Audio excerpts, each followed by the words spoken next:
All right, guys, you made it to the weekend. This is going to be your Friday roundup. Now, what's great about this is last week we tried something new where we actually let you know basically up front some of the topics that we're going to be discussing. Brad and Laura, Brad's wife, just raved about it. Just love the idea that you kind of get this idea of what you're getting into when you're listening to an episode. And Brad, I think we need to do it again. Yeah, I think we're definitely doing it again from here on out. Yeah, it's funny. Laura came up to me after she listened to the episode, and I don't warn her like what's going on in the episode, obviously. And she's like, that was really cool how you gave just a couple little tidbits of what you're going to talk about through the episode. So she's like, you have to do that again. It's imperative. So I love the word imperative. All right. Today, we're going to be talking about the Monday episode, and somewhat unsurprisingly, we got some feedback on the value of the fully funded emergency fund. Chris shares his decision to pay off $100,000 in student loans since January. Jesse shares how to get the most from your library. Melissa challenges Frugal Woods on her stance on makeup, and Captain DIY highlights a career path. Welcome to the ultimate crowdsourced personal finance show. This is your Friday Roundup. You're listening to Choose FI Radio. The blueprint for financial independence lives here.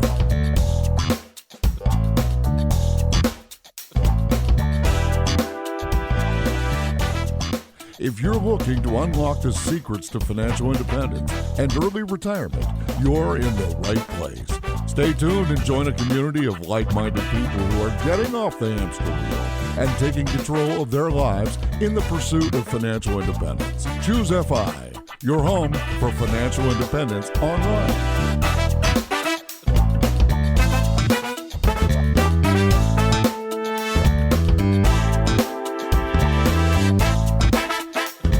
So Brad, we set the bar pretty high. There's a lot of topics to cover. The great thing is anything we don't get to this week, we can always do next week. But I thought we would start by talking about Camp FI just for a minute. We've gotten so many requests from people saying, how do I find out about upcoming events? There were 8 of them this year, and I always seem to find out about them after it's sold out or after it's gone.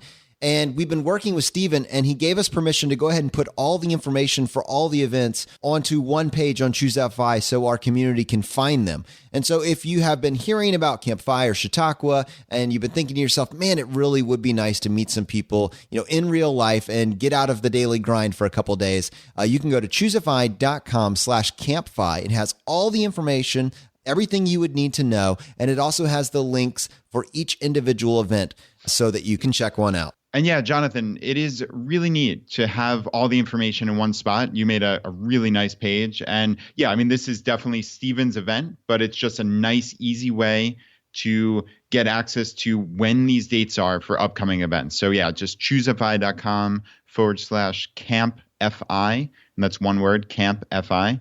And yeah, there's still 2 events this calendar year, so 2018, that are not sold out. There are a couple weeks in September in Little Rock, Arkansas, and there are 2 weekends in August, actually, in Joshua Tree, California. So yeah, if you're interested, those are really great options, and we'd love to see you out there. I'm not sure, Jonathan, if you and I will be at either of those 2 events, but certainly we're going to try to make as many of these Camp FIs as we can in the future. And my wife has gotten several emails from people that say, I do not use Facebook. I do not want to use Facebook. And although I'm being very much tempted to get a Facebook account just to go join a local group, I was wondering, is there any other way that I could find out about these meetups?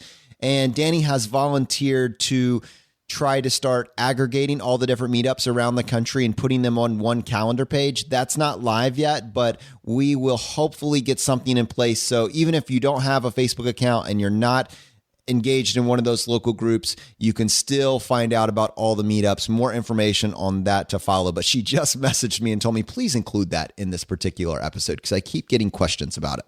Gotta love our new VP of operations here. Danny's doing a marvelous job. And yeah, for those of you with Facebook, of course, the easiest way to get involved in a local group is just go to choosefi.com/local. And that lists the 140 plus local groups we have throughout the world. So yeah, find your local group and join. We'd love to have you there. So Brad, let's spend some time talking about this episode with Big Earn, aka Karsten from Early Retirement Now. They were actually, even though we titled it emergency funds, I think that in many cases it was highlighting opportunity cost, the opportunity cost of working too long, the opportunity cost of not working long enough, the opportunity cost of a home versus renting, and finally the opportunity cost of emergency funds. I mean, it kind of ran the gamut of how to quantify this and then make an optimal decision based on the math. Yeah, I agree. That concept of opportunity cost, or what you're giving up otherwise, that's a really important one. And you do learn that, as Ern said, in kind of economics 101, but it's really a fundamental foundational principle for life of when you're making a decision, you're foregoing something, and that's the opportunity cost. So it's always important to keep that concept in mind. And we came back to the emergency fund. The reason I wanted to title it that is that honestly, there was a gaping hole in our episode titles up to this point. We really haven't had any type of an episode dedicated to talking about it. And what's interesting about that is that me and you historically have had very different perspectives on this. My recollection basically from like episode 4 and our first 4 episodes was that I have always been very cash light. You know, I'm paying down debt very aggressively. I don't want to wait until I get $10,000, $15,000 in the bank account before I start attacking my debt. I want to pay down my debt. And even once I finished that, I didn't then stop and start moving money into this cash account. Instead, I started pumping all of that extra income, all that cash flow I had directly into investments. And it made sense to me. But the blind spot for me personally, because I couldn't quantify that, that was what my gut told me. If someone had asked me what to do, I would have gone right back to okay, once you pay down your debt, now it's time to start thinking about a fully funded emergency fund, because that is what the financial gurus all say. And it's just taken as dogma. I never really analyzed why I was so comfortable doing that, if that was the optimal choice.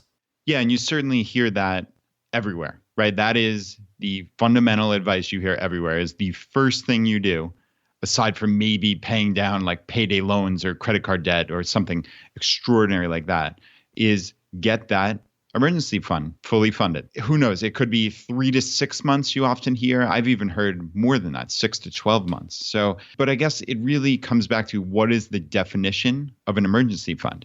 And that's really what Ern was getting at in this episode, is what is the definition of that emergency fund? Because he's clearly not saying don't have assets or don't have access to money if there is an emergency. I mean, that it goes without saying. I should hope that that is clearly not what he was trying to get across here. So, that is basically what we're going to explore in the next handful of minutes here is Ern's point and where he thinks there's this opportunity cost of having an emergency fund. And I guess, Jonathan, just to kind of talk about my own situation for a second, is I've always been cash heavy. And I wish I could say that it was some intentional strategic plan, because at least then I could say, all right, maybe it's not optimal. Maybe there's an opportunity cost, but at least that's my plan. But frankly, it's more just because I'm a bozo and I'm lazy sometimes. And it's just being perfectly optimal is not front of mind for me at every second. And there does come a big opportunity cost with that. So unfortunately, I do have probably 6 to 12 months in cash. Now, that's not an emergency fund per se, but because I've never thought about it in that regard. But I do have that cash just kind of sitting around in my personal checking, savings, and some business accounts. So instead of, if I was Ern in this instance where he's saying there's this huge opportunity cost to that cash drag, he probably would be sweeping that money out every month, obviously leaving whatever buffer you need to pay your bills, but sweeping that money out and investing it monthly in whatever, let's say, low-cost index funds. So that probably is the optimal situation. But I've kind of always had,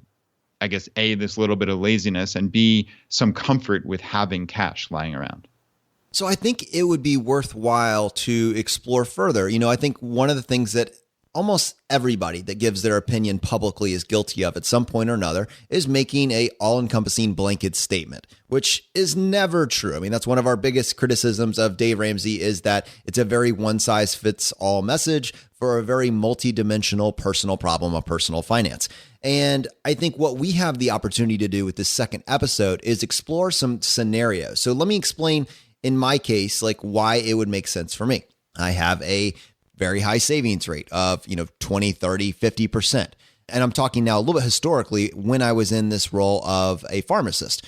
And at this point, I've paid down all my debts. And even when I was paying down my debts, if I did have an emergency where I had incurred somewhere in the vicinity of $5,000 to $10,000, I could easily just slow down my debt repayment. I could very easily take advantage of the 30-day credit card float. I have probably $5,000 at any given point just in my checking account. And honestly, in my mind, that $5,000 is not in a conditioned bucket per se, but rather it is cash flow. It is a moving expense, being able to pay all my bills from month to month, and never having to worry about getting so close to the line that I'm going to have to worry about an overdraft or something else like that. And I wasn't investing per se, but I was putting every extra penny that I had towards paying down my student loans. I knew that if I incurred $5,000 to $10,000 in expenses, I could come up with a plan over the next 1 to 2 months to solve that situation by either drastically reducing my lifestyle, by taking advantage of a credit card flow. And I suspected, just because I had simplified enough other aspects in my life, that it was a relatively low risk that would happen. You need to kind of play it out versus various scenarios. And you've just said, Brad, that you were just being a bozo. I love that you haven't used that word in like over a year. Now you used it for the first time and you applied it to yourself. Yeah, full circle, baby. Full circle. But I think in your case, like to almost give you, to maybe justify that, even if you weren't even thinking about it this way, you were an entrepreneur and you were an early days entrepreneur where your revenue was by no means fixed. There was a little bit more uncertainty in your life. You didn't have the steady paycheck and the steady career path. And maybe an aspect of this has to be, how secure are you in your job? Like you get the sense that Big Earn is incredibly secure in his job. He doesn't have to worry about disappearing when he walks away. It's going to be based on his choice. And I think maybe do you think that plays any part of it? Yeah, I think somewhat. But I think Earn's larger point, and while I appreciate you kind of giving me a little out here, I want to really stick it to myself essentially, which is Earn's larger point is the emergency fund or lack thereof for people in the FI community who have assets and don't need that cash lying around. That's the whole point. It's, while I agree with you that my income as an entrepreneur is very uncertain, and in my scenario where I'm a little bit frightened, I do like having cash, and that's my mentality, but that's a weakness, I think, because Earn's point is I have plenty of assets. And if there was an issue, I could sell equities, sell my index funds at Vanguard, and transfer that money over to my checking account. So there's a logical fallacy here, right? It's, oh, I need this safety, but I have the money in an index fund. I can just sell that at any given moment. And probably, I think within 48 to 72 hours, I can have that money sitting in my checking account. So there's this illusion that you need this, quote, emergency fund at any given instance. And I think that's where I got caught up as well. And frankly, like you were talking like, oh, what if I had a $5,000 to $10,000 emergency that I needed money instantly? But I've been struggling for weeks to even come up with what that emergency would be, that you couldn't pay with a credit card, essentially. I just don't know. Jonathan, can you think of anything, right? If you had a medical emergency and you didn't have, and for whatever reason you had to lay money out, you could pay with a credit card. If you had your car broke down, you could pay with a credit card. So obviously we're not talking about people who are down to the wire with no assets. Earn and we here in this example are talking about people in the FI community who have assets. So if you had an issue where your car broke down and you needed a new engine or something for a couple $1,000, you put it on your credit card, you sell some equities, transfer the money over and pay off the credit card, right? So you don't need that money sitting in a checking account or a savings account as an emergency fund. So that's the argument, I think. And yeah, I mean, just in my case, I was just lazy or too worried about being conservative and quote unquote safe. And really, Earn definitely helped me look at the world a little differently. I can't leave this that quickly. I think that this is an important conversation to riff off in different directions and explore the perimeters of how you actually apply this to your life. Let's talk about some other things that are going on in the background here. This is not anti-insurance. This is not saying that you shouldn't have an emergency fund and you shouldn't have insurance. Like I have car insurance. I have homeowners insurance. I have health insurance. I have term life insurance. You already have these guardrails in place that have some form of a deductible. So if something really bad happens, what is that max out of pocket? So you've kind of limited your out of pocket damage already by paying upfront for these various services. And so really what you're talking about in many cases with an emergency is how do you make it to that deductible? So I think sometimes we think, well, you could have a $30,000 or $40,000 damage to your home. Well, in many cases, that's what your homeowner's insurance is for. And the other natural place that this conversation has to go is, well, where does that emergency fund have to be? Because if you're thinking, all right, well, I am no longer going to have $20,000 and $30,000 in my checking account, so I'm going to move all of that into my 401k. No, my friend. That is not what we are saying, because that money is locked up and is more difficult to access. So you need to really think through, what is my actual strategy? Because you don't want to incur this 10% penalty unnecessarily when you don't have a plan in place for it, because now you're having a crisis. Notice that Brad actually has money in investable, taxable accounts. It essentially is like a checking account. It just may take a couple extra days to access. And instead of it going sideways, you're basically locking in no return. You have the potential to get 6, 7, 8, 11, 12% in the market year over year. And then the other scenario that comes to mind, Brad, and I'm just going to read this directly. John put this on our Facebook group, and he was really just trying to play devil's advocate and come up with a scenario in which you really would want an emergency fund. So he's basically doing you a favor, Brad. You've been racking your brain for the last couple of weeks trying to come up with one. This is the scenario that he pieced together. He said, let's go with the extreme. And I just want to pause on that. It really does require an extreme in order to really justify this, which is a very interesting point in and of itself. But he says, we'll go with the extreme of a market crash and a person who isn't yet confident in their career loses their job. They are hesitant to pull from the market when it's low, which increases anxiety. Their lack of confidence shows up in a job interview, which are far and few in between as the market is down. Floating money on a credit cards and racking up debt in your HELOC works until it runs out. This person finally settles for a job and now has a bunch of debt, plus interest, plus fees to pay off. Making nothing on your money in a savings account sounds better than paying high interest on credit card balances at this point. The steady cash balance may also have a positive psychological effect when interviewing for a new job. Brad, I think you touched on a bunch of these points already, but I'd love for you to redirect that to this particular statement. Yeah, I mean, that's an interesting scenario, certainly, that John brought up. And obviously, we're not saying don't have any money in your checking or savings account. I think certainly Earn, I'm assuming, has, who knows, $3,000 to $8,000 just lying around to pay random monthly bills. So I assume that if one lost their job, you would have some money lying around. We're not having, $20 in a checking account here. So you have some money certainly to pay bills for a month or two. So that immediately comes to mind. But also, you really have to come up with these extreme scenarios like John's describing, where this person's lost confidence, they can't get a job. I mean, that's, while plausible, I guess, once every 15 or 20 years, you don't plan for the once every 15, 20 year event and lose the opportunity cost, right? And I think that doesn't suggest, and I'm not saying don't plan for crazy life circumstances. That's why we have insurance, as Jonathan just said.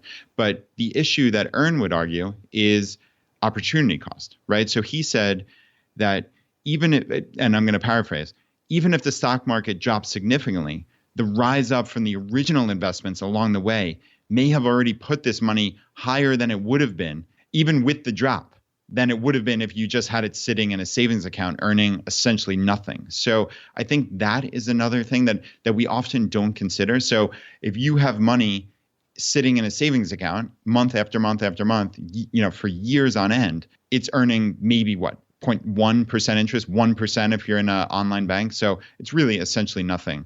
And whereas if you had it invested in the stock market over a period of years and then you get this downturn, well, you still might be higher than you would have been otherwise. So I think there are lots of ways to look at this, but I guess really under the frame of opportunity cost is the most important way. And at the end of the day, this is not us dictating on high that you have to do this, that having $20,000 sitting in cash is a catastrophic issue, because someone like Fritz from Retirement Manifesto would come on and say, hey, I have an entire year's worth of expense sitting in my bucket one. Right. So he doesn't feel like there's a problem with that. So you have to do what you're comfortable with, of course.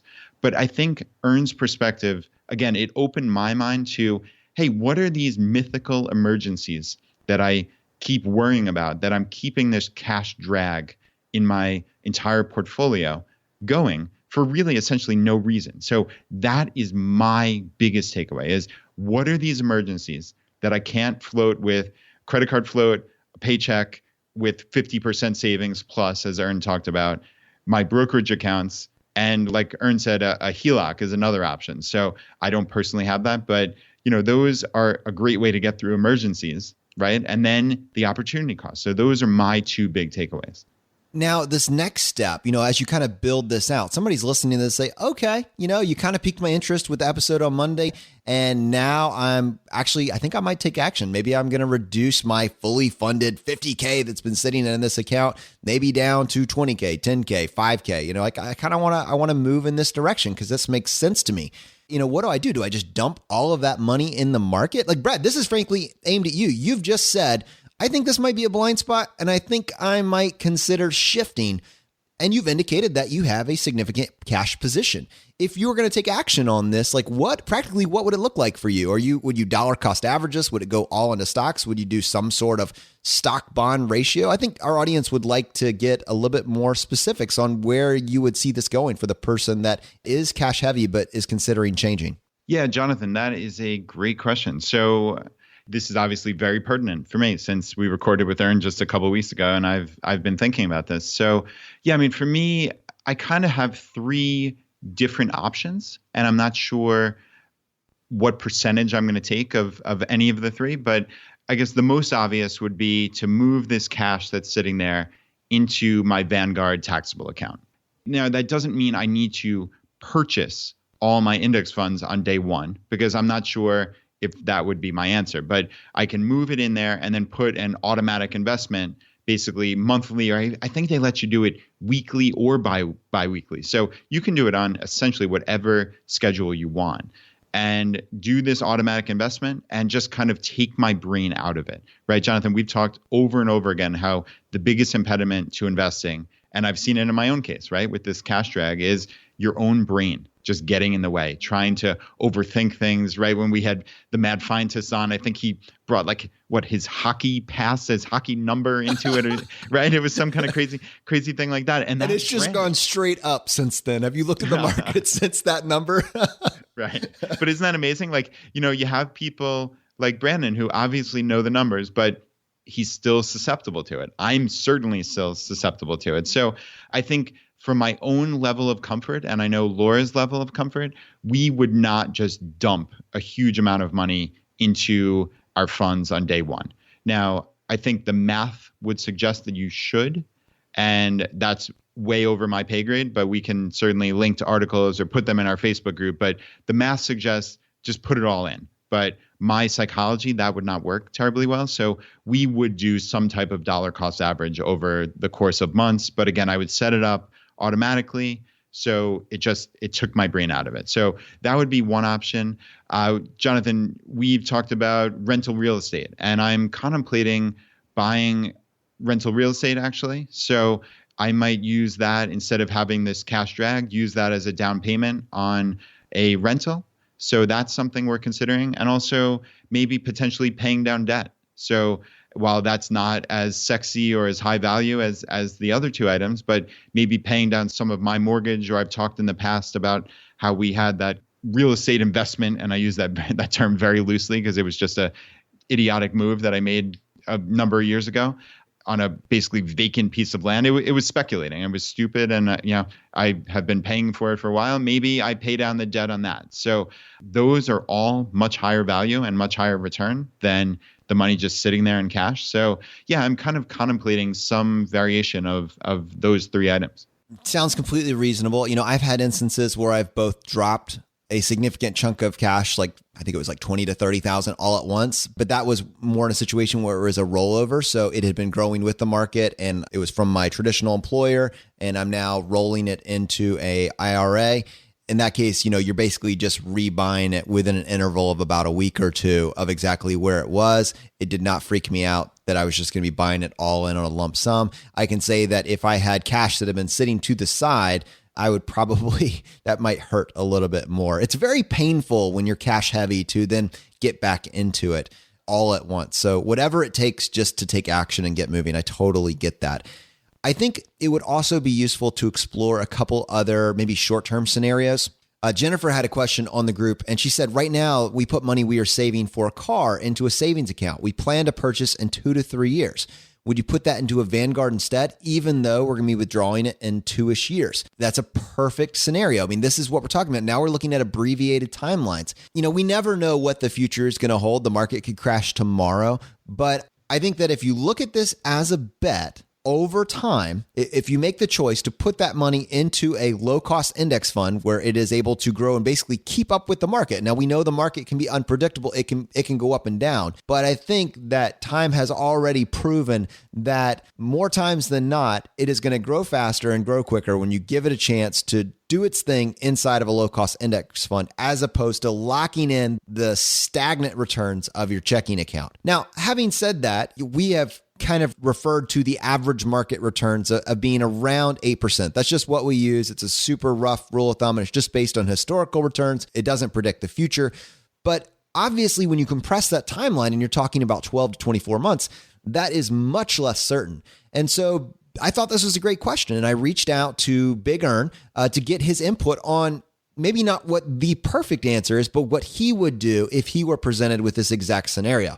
And he says for a 2 to 3 year horizon, I'd still keep a portion of it, 30 to 40% in stocks, and I'd put the rest in bonds or CDs. So what I love about this, Brad, is that he's so consistent. He basically creates a micro portfolio to represent timelines that he might actually need it. And so if he's going to need it in a very short period of time, he gives some of it a chance to be aggressive and grow. And he locks in, albeit a lower return, it's a more consistent return with bonds or CDs for that period of time. And by doing that, he's basically getting the best of both worlds. Not as much volatility and certainly more returns than you would get with your checking account. Does that sound like a position that you would land on as well? Yeah, I mean, that's very reasonable. And it ties into a quote that Ern said in the Monday episode, which is, quote, I view our whole financial situation as one large investment project, to paraphrase. And that is why I'm not a big fan of this bucket system. And I guess he was, we were loosely talking about what Fritz does or what many people do about putting different items into different buckets, like the emergency fund and X, Y, and Z. So I thought that was a really interesting quote, that it's this large investment project. And in this case, he's saying, okay, this is my goal, and I need to tailor my investment strategy for that goal. So I think that is a pretty wise way to do it, to understand that over a 2 to 3 year period, you don't know where the stock market's going. So we suspect over a 40 to 70 year period that we know where it's going and that it's going up. And, this is based on historical returns. Obviously, we cannot guarantee that, but that is what our strong belief based on all past history is. That said, over 2 to 3 years, you can't possibly know that. So to be 100% in equities, if you absolutely have to make a significant purchase, whether that's, I guess in this case, a car or a down payment on a home. Now, would I be 100% in equities on every dollar I had if I personally had this major purchase that I knew was going to happen? No, I wouldn't. But for me, I would probably be stupid and have it in an emergency fund. But Ern's suggestion is much more logical, which is tailor the investments to the timeline. So maybe put some money in CDs or bonds or whatever, and maybe give a percentage of it that opportunity to be in equities and grow even more. So I like that. I think that's a great, really middle road, but that's kind of a silly way to put it because it's the most intelligent road. So yeah, I'm definitely in agreement with Ern's thought process there.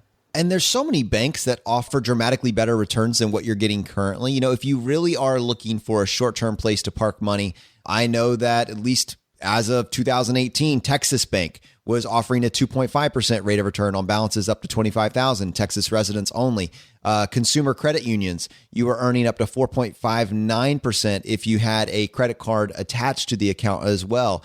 and that's on a balance up to $10,000. So you can actually do research and find bank accounts that will hold these smaller dollar amounts at a high enough rate of return that it might actually be worth it to consider that. Other people look into strategies like doing short-term online CD ladders. And this is an idea where maybe you have a CD that has a term of maybe 3 to 7 years, and you do the minimum amount needed to capture that guaranteed rate of return. And then you open up a new one and another one, and they're kind of staged each additional year. So you create this staggered ladder effect where they're coming back to you on somewhat of a regular basis. I don't know if I would do that. It sounds too complicated, sounds unnecessary, but those are options that are out there if you want a more creative solution for short-term money that you don't want to park inside of an investment account.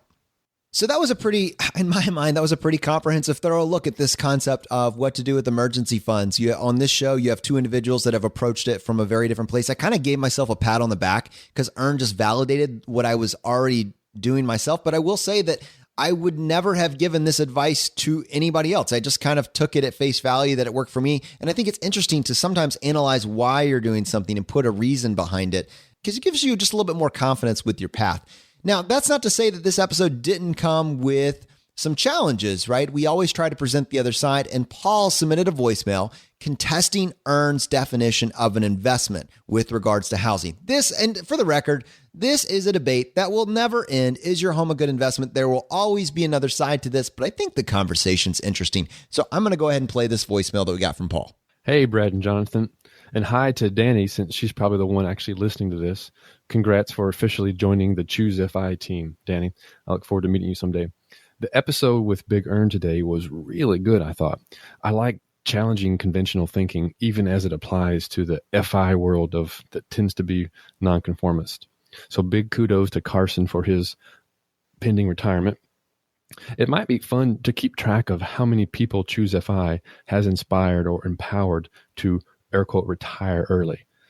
I've personally helped a few people quit their jobs, and I've found it extremely rewarding to know that you've helped someone launch their freedom.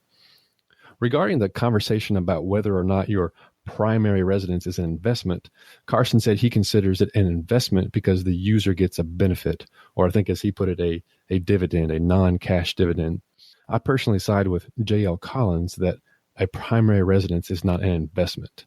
At least not unless you're generating income doing really cool things like house hacking. But I do very much agree when buying a house or really anything else, there is this exchange in value. But I prefer not to call that an investment. It's really just an expense. I dig a little deeper into this subject on a 2-part series on the podcast that I have that Choose FI listeners might enjoy. I can share the links with the community if you think that they might find it useful. In summary, I think it's a slippery slope to refer to all expenses or any expense as an investment. It might be semantics. Certainly we spend money with an intent to get back something equal or greater value for our situation. But when I invest money, I do it to get more money back for that investment. And housing is interesting because the fact of the matter is we all need shelter, so we have to spend some money in order to satisfy that need. How you do so is obviously a personal choice.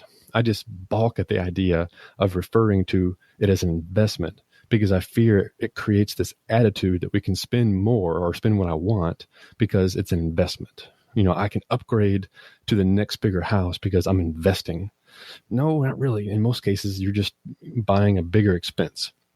And you may get more perks to come along with it, but you're not getting more money or you're not getting a bigger monetary return by doing so. Great topic, and I'm looking forward to Brad's rent versus buy use case. Thanks, Paul from Ready Investor One podcast. Well, first, Paul, thank you so much for calling in the voicemail. And I know Brad is a huge fan. He's listened to your episodes, and we'll definitely link to that 2-part series in the show notes. Brad, I love that he mentioned the case study because Ern just customized the Excel sheet and sent it over to us. I think it is going to rely on how well you've actually tracked your expenses. Is that something that you're going to be able to follow through on? Yes, I hope so. That's the plan. And I know, on the Monday episode, we promised that we'd try to get it done for this episode, but that just based on the timeline proved impossible. But I am going to make my best effort, I assure you all, to make this happen. And we'll report back on a future Friday roundup for sure. And yeah, Paul brings up good points. And I understand what he's saying about maybe it's semantics, but I don't necessarily think so. I fall in line with his way of thinking in that it's kind of like the HGTV-ification, if you will, of America, is that like everything about your house is your biggest investment. So if you put a $70,000 kitchen in your little 3-bedroom house, it's an investment. Well, maybe it's an investment if when you go to sell it, that brought back more than $70,000 in return. But if you're just doing it to have a fancy kitchen to impress your friends, and it really added $20,000 worth of value because you're in a real estate market or a block or a community that doesn't support that type of kitchen and that value, well, that really wasn't a great investment, right? And Paul is a real estate investor. So I think he's looking at this under the frame of what is a true investment? Would I put money into this as a business? And I think that's where my distinction comes in. Like real estate investing is investing if it's truly a business that produces cash flow and a return. And I understand obviously Ern's point about this is not just throwing money away, and that the other side of the coin is, of course, you would have had to have rented otherwise. So there's clearly more consideration here than most people put into it. And I think if I could put words into Ern's mouth, I think that's probably what he's trying to get at is look at all the numbers, including, again, that opportunity cost, right? The opportunity cost of, hey, I would have had to have rented a house or an apartment in this same location. So that is the crucial part of looking at this. But yeah, I mean, I guess I personally fall on the side of if I'm going to call something an investment, especially where there's some active manner of it, it has to be looked at under the prism of business. And is this business making net income and cash flow in the case of this real estate? So yeah, I mean, that's my thought process. Jonathan, what do you think? Yeah, I don't look at my home as an investment. I mean, I just can't. It is an expense and it's a place to live. And I buy one, and you may even be tempted to buy more than you need for other benefits. But I never con myself into thinking that, it's an investment. And I think that's what we were fighting against. And I think that it's just kind of so many people think they have to buy the home because that's the key to make it into the middle class or the upper class or whatever class it is that you're striving for. And it's just not. It's not a necessary piece of the puzzle. Now, there's certainly people that are home investors and have figured it out, but I don't think they're going into it with the same mindset as the retail buyer. It's just two different perspectives. I mean, when you talk to Scott Trench, that is an investor and he's doing the math differently. And I think they're looking for different things than you're looking for as a homeowner moving your family into a house. Now, there can be overlap.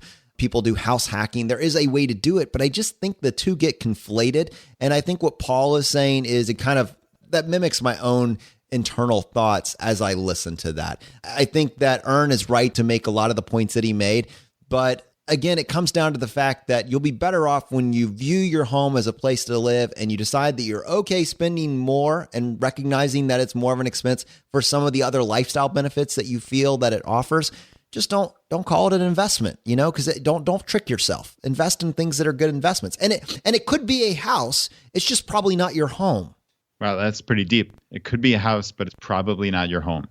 And yeah, most people really do. They think of their own primary residence as their biggest, quote, investment. But I think many people in the FI community who have significant investable assets and a better understanding of what is an investment and what's not, and how to approach a financial life where you have a huge savings rate, I think their biggest investments are well outside of their primary residence. So, the conversation is always slightly different for the FI community and non-FI community. But yeah, I mean, Jonathan, to your point earlier, there's no simple answer to this when it comes to housing and personal residences. People will argue about this for the next 1,000 years. So it's just always good to just give a little bit of flavor and give your own opinion. So I think it's valuable nonetheless. Well, as long as we're challenging messages from past episodes, I would love to play this voicemail that I got from Melissa. And I want to say that my wife felt like I threw her a little bit under the bus with that episode that we did with Liz from Frugal Woods when we were talking specifically about makeup. And Melissa also wanted to challenge Frugal Woods' stance on this. So let me go ahead and pull this up. Hi, Brad and Jonathan. This is Melissa from California. I just finished listening to episode 65 with Liz of the Frugal Woods. I really loved the episode, but wanted to chime in on the segment regarding makeup. I totally agree with Liz that the societal pressures put on women and girls to appear a certain way are extreme, and that no one should feel forced to wear makeup. However, I also don't think that women who enjoy makeup should feel pressured to give it up on the journey to FI or ashamed to admit that they like it, and that's kind of how I felt after hearing that segment. I don't wear makeup because I feel insecure without it or because I'm afraid that people will think of me if I don't. I love the creative and technical aspects of makeup, and probably more importantly, I love that it provides me with a ritual where I can take time for me each day. Sure, I could probably fill that time with something else, but doing makeup brings me joy. So much so that when I hit FI, I started a side hustle doing makeup, and I ended up getting hired by a makeup company that I absolutely love. In a way, I felt sort of judged when I heard this episode, because I think many people, especially men, think of makeup as frivolous and don't place any value on it. But for many women, it's a source of pleasure and joy. Ultimately, I think if women want to wear makeup or not, they shouldn't be judged or shamed for that decision. Thanks for listening. Looking forward to the new episodes. Brad, I'm very strong on not shaming people for anything, right? I mean, that messaging from Melissa is absolutely perfect. And I think that's the balance. I think that Liz brought up an incredibly valuable point. And I think even Melissa nailed this as well, that there is societal pressure that as a male, you don't recognize and that women feel constantly. And I think that's what Liz was addressing. But there's a counterpoint to this. There's balance to everything. And when you're talking about it from a perspective of value and joy, it makes sense. And I think that my wife probably feels this exact same way. Yeah, it absolutely does make sense. And clearly, Jonathan, you and I are very out of our depth here. And I don't want to make any kind of pronouncements for women or for makeup or any of this stuff. But this is a great counterpoint. And I guess my response to Melissa would be always follow your joy. Always follow what makes you happy in life. And please don't feel judged. I don't think that was Liz's intention in any way. I think she realized this was a crutch in her life. And reading it in the book was more impactful than just hearing her talk about it for a minute or two. And I'm not sure we did the greatest setup in the world on that particular segment on the podcast. But this was a significant issue in her life.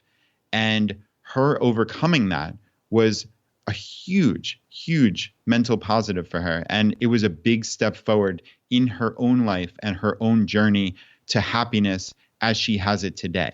Whereas, Melissa, if you've found happiness in the artistry of this makeup and now you have this job from it, I mean, that's amazing. That's absolutely fantastic. You should be thrilled. So please, I don't think Liz and certainly Choose FI were not saying, this is the way you do it. You have to throw out all your makeup. That's not it at all. It's Liz overcame something that was a real hurdle for her. And I commend her in that. And I'm sure you do as well. And I also commend you for following your passion. So, Brad, I think with these Friday roundups, we're really starting to hit our stride with getting these great tidbits that talk about all these different aspects, all these different unique life optimization strategies. The health hacks, the college hacks, the career hacks, they all come together on the show. This next one I want to play is actually from Captain DIY, who has started writing at Choosified. And in many cases, he's focusing on highlighting the value of trade schools. This voicemail speaks to that. Hi guys, Tinian Crawford here, or as I'm known internationally by my 3 readers, Captain DIY with DIY to FI. I wanted to talk about something that ties into the idea of getting to the $50,000 income mark, but without incurring high student loans in the process, and that is skilled and licensed trades. I am an electrician, and I work for a university making just under $60,000 per year. I went to a vocational school after I realized that the career path I was heading down just wasn't for me, and I am now in as a secure job as possible, with side jobs being thrown at me faster than I can manage. Here's an anecdote I wanted to share with you. The other day, I was in a workplace learning class, and we were asked what we had done over the weekend. When I explained that I had been working for myself on side jobs as an electrician, I was immediately asked by the instructor and 2 of the students if I had a business card I could give them. I got 3 potential new clients right there. I also find that whenever I meet someone new and they ask me what I do, my reply is almost always met with joyful exclamations of the jobs they need me to do for them. As both myself and FI Trades Guy write about on the Choose FI blog, the trades not only provide steady, well-paid work along with incredible side hustle opportunities, they are also on the cusp of an extreme gap between positions needed and available workers. The trades population is aging, and the emphasis over the past couple of decades on college degrees has created a major shortage. In other words, there is a fantastic opportunity waiting to be seized. Granted, I am still trading my time for money, at least for this particular income stream, but I can command a lot more money for my time as a licensed tradesperson, and that really helps bump up the savings rate. I know a lot of people are wondering how sending their kids to college will fit with their FI plans, and I want to remind people about another option. Just thought I'd let you guys know that, and I appreciate what you all are doing over there. Thanks a lot. Bye. So Brad, these are the types of voicemails that I literally have goosebumps on my arm when I hear, because this is the untold story, right? I think one of the things that the FI community, and honestly, Mr. Money Mustache has done such an amazing job at, is highlighting the fact that it's just simple math. And the opportunity cost of me spending 4 years getting my bachelor's degree, 4 years getting my pharmacy degree, and then 4 years to pay off my student loans to get back to broke. That's 12 years. And your life has been delayed. You're starting at the age of 32 and you've got this great salary, but at what cost? And if it's just simple math and you remove your identity from your profession, I think so many of us, we start with, what do you do? It's some sort of silly hierarchical system that really doesn't serve anybody. But if you can move away from that and focus on, there are a million ways that I can get a job that pays $50,000+ a year. And then it's basically, we've said, once you can get to a 50% savings rate, it's literally a 10 to 15 year path to FI. So if you start at 18 with a $50,000 a year job and it starts there and moves up, by the time that I've finished paying off my student loans, you could basically be done. I mean, your path is set, you're done. It's literally that simple. But because the world we live in is so murky and unnecessarily complicated, and marketing has such a stranglehold on our lives, people are starting at 35, 36, 38 before they even realize how simple it could be. Yeah, and these trade professions can be very lucrative, and they're also extremely important jobs. I mean, I couldn't be an electrician if my life depended on it. I can barely change a light bulb, essentially, right? Like, I was thrilled when I was able to change out a doorknob in my front door. I mean, how really pathetic is that in the grand scheme of things? But I'm trying to learn belatedly in my late 30s now. But man, I wish I had those skills when I was 18. And yeah, you talk about opportunity costs. That's, in your case, 12 years and hundreds upon hundreds of thousands of dollars of tuition, just really to get back to broke.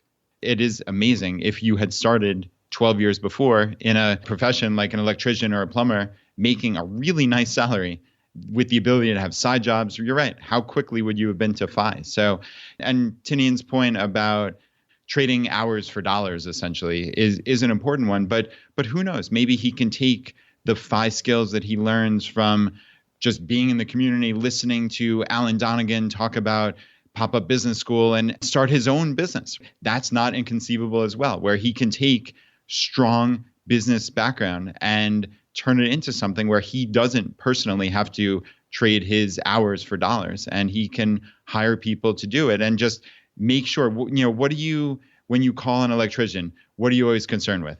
They're not going to call you back because they're busy, or maybe they don't have the organizational system, or they're not going to show up for an estimate. And of course, that's painting a broad brush, but you hear that over and over again. And I suspect that's because, again, people are busy. There aren't enough electricians, and maybe they don't have the system set up. That particular person doesn't have the system set up to operate this like a true business. But maybe Tinian can look at it like that and say, all right, I know what the most important things are and what are lacking in the business acumen of other electricians in my area, and I can start a business directly in response to that.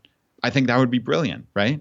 So there are plenty of options, but not least of which is getting started at 18, making a nice salary, and saving a lot of money. And if this piqued your interest and you're thinking, wow, two trades guys that are in the FI community that are writing specifically to people that might be open to vocational trade skills, how can I find out more information? Captain DIY and FI Trades Guy both write at choosefi.com. And there's actually over 30 people that are telling their story and their unique path to FI at choosefi.com. You can get all of the latest articles. If you subscribe to our email list, you'll get them in your inbox once a week. Or if you want to just read them on the site, just go to choosefi.com, click on the tab that says latest articles. You can get them all there. I'll also put a link to Captain DIY's articles in the show notes for today's episode. So you guys know that we've partnered with Robert from thecollegeinvestor.com to focus on the student loan debt movement, the goal to pay off $1 million in student loan debt in the month of March. And I got this voicemail this past week from Chris, who has paid off $100,000 since January. I cannot wait to play this for you. Hi, Brad and Jonathan. My name is Chris. I'm from PA, but living in New York. I'm a psychiatry resident, and I wanted to talk to you about your student loan debt payoff initiative for this month. So I was turned on to Choose FI by one of my cousins, and ever since I got into it, I've gone through the episodes at a furious pace and really consumed a lot of other FI resources as well. Since the month of January in the new year, I've paid off $75,000 of my student loan debt. Now, I put myself through some of college and Temple Medical School, which was one of the most expensive schools in the nation at the time, and was about $400,000 in debt or approaching that number. But with, savings and a couple of large payments that we were able to make, I was able to push that under $300,000, which feels at this point to me like a much more manageable number. I was also in public service loan forgiveness, but due to my experiences with Fed loan servicing and the concern that the program will get axed eventually, not trying to be too much of an alarmist, but for me it seemed like the risk was too real, and that I wanted to have more control over my financial future. And, it would be about 7 more years for me in the program of hoping that nothing really changed. So this change, while it might not be the best financial move for me, was definitely one that was very beneficial psychologically in my understanding and ability to feel like I can influence what my life looks like. And I think that listening to Choose FI had a large impact in that. So I don't know if this can help the initiative for $1 million for the month of March, but at the same time, it is about $100,000, since December, January. Anyway, thanks. Really enjoy the show. So Chris, first of all, congratulations. And in my book, you get 100% credit. That is incredible progress. Some people will just have their jaws on the floor because they didn't even realize you could have that much in student loan debt. But I assure you that I have seen that and more, and it is a scary world out there with student loans. With regards to the student loan forgiveness program that you referenced, we're actually going to be speaking with Travis Hornsby from Student Loan Planner in a few weeks, talking about the pros and cons, maybe delving into that idea for people that hadn't heard of it before or are interested in more information. There's a lot of strategies that are in place, and I love that you mentioned the possible risk of it going away. We'll address that in the particular episode that we do with Travis, but I think that you landed on this idea that you wanted more control over your financial life now. I was in that same position when I made the decision to pay off my $168,000 in student loan debt, and I have never looked back with any sort of regret on that. So I completely get it. For those of you that are interested in participating in the Student Loan Debt Movement Challenge, just go to choosefi.com/challenge. It's a simple form. You'll put your information in there with how much you paid off specifically in the month of March. You can always go back and update it if you made a payment and you want to get credit for it. And Robert has been super helpful knowing that kind of as a community, we love this idea of doing a challenge together. He agreed to, at the end of the month, if you reference that you heard about the challenge from Choose FI, he's actually going to aggregate our numbers as a group and give them back to us so we can share on the podcast how much we paid off. So if you want to be part of those totals, when you go to choosefi.com/challenge and you update your form, there's a box down at the bottom that says, tell us quickly how you did it. And as just anywhere in that box, just mention Choose FI, and that'll let them know to include you in our group's totals. I genuinely believe that with the motivation that this group has and the ability to start focusing on putting aside 20, 30, 40, 50% of your income to pay down debt when you want to, we could make up 50% of this. I have no doubt. So let us know if this is something that you're getting benefit from, if having a challenge is making this more enjoyable. In my mind, looking back, there is never a single day that I regretted paying down extra on my student loans. You may have buyer's remorse from that latest gadget that you bought, but you never regret reducing the balance on your student loan debt. And it's fun that we can do this together. All right, so this last voicemail that we're going to play today is actually from Jesse. Now, he's submitted a couple other life hacks in the past, and this particular one is how to get more from your library. as you know, Choose FI, Friends of the Library, gonna print the bumper sticker at some point, but this is just awesome. And it fully encompasses the features that you probably didn't even realize were available. Hey guys, it's Jesse from North Carolina. I wanted to call in today to talk about hacking your library, because the library is just a tremendous source of information, entertainment. It's just amazing. So in terms of entertainment, what I've learned is that the library has tons of apps now. So you can get Hoopla for streaming movies, Overdrive for reading books, Libby, which gets you access to books from thousands of libraries. Zinio will let you read magazines, so you no longer have to have subscriptions. They also have DVDs of the latest movies and television shows. They have iPads to check out with games for kids. The other really interesting thing that we've used the library for is that they also have contracts with free legal software similar to LegalZoom. So normally these include estate planning documents, landlord-tenant documents like leases, and business startup documents. And these documents are all legally sufficient, which is why the companies feel comfortable making them available to the general public. So you shouldn't be afraid to use them. You can save tremendous amounts of money not using, an attorney for these documents. So anyways, hope that helps. And thanks again. The show is just awesome. If you're listening to this and you're a librarian and you are aware of some of these features that your library offers and you want to confirm this, just leave us a voicemail or send us a message. We'd love to share it on the show. But I know that, it's one of those things that when you're a librarian and all these resources that you have available and you're thinking to yourself, why aren't more people taking advantage of this? I would imagine it's pretty good to hear that there are a few people out there that have realized it, and hopefully we can spread the word. And yeah, Jonathan, I love Choose FI, Friends of the Library. There's no question about it. I know this past week, that was a little daddy and daughter time I had with my youngest, Molly. We just went to the library for like 2 hours and just sat there and read and just explored different books. We read a book on volcanoes and space, and she wound up grabbing a couple books that she found in a series she wanted to read. So it was just like a neat time. The library is just a wonderful place and saves our family certainly thousands of dollars a year. I mean, we just take out really hundreds of books between all the kids' books and the books that Laura and I read. So huge savings. And we haven't even delved into all these amazing apps that Jesse talked about. So I suspect there are significant ways that we could save even more. And I plan on looking into it. So thank you. And do you put your library return dates on your to-doist list? That I don't do. So that's a great question. I probably should, but Laura actually handles the library. Oh, so she's way more optimized than you are. She makes you look like a rookie. Awesome, man. All right, guys. Well, unfortunately, that's going to bring this episode to a close. Now, as you know, we like to finish every episode by doing a drawing for a copy of a book that we have found useful. We have 3 books that we normally do. We do J.L. Collins' book, The Simple Path to Wealth, Dominic Cortuccio's book, Design Your Future, and Vincent Puglisi's book, Freelance to Freedom. If you would like to enter the drawing, it's super simple. All you got to do is just go to choosefi.com/iTunes, follow the written instructions there, and leave us a short written review.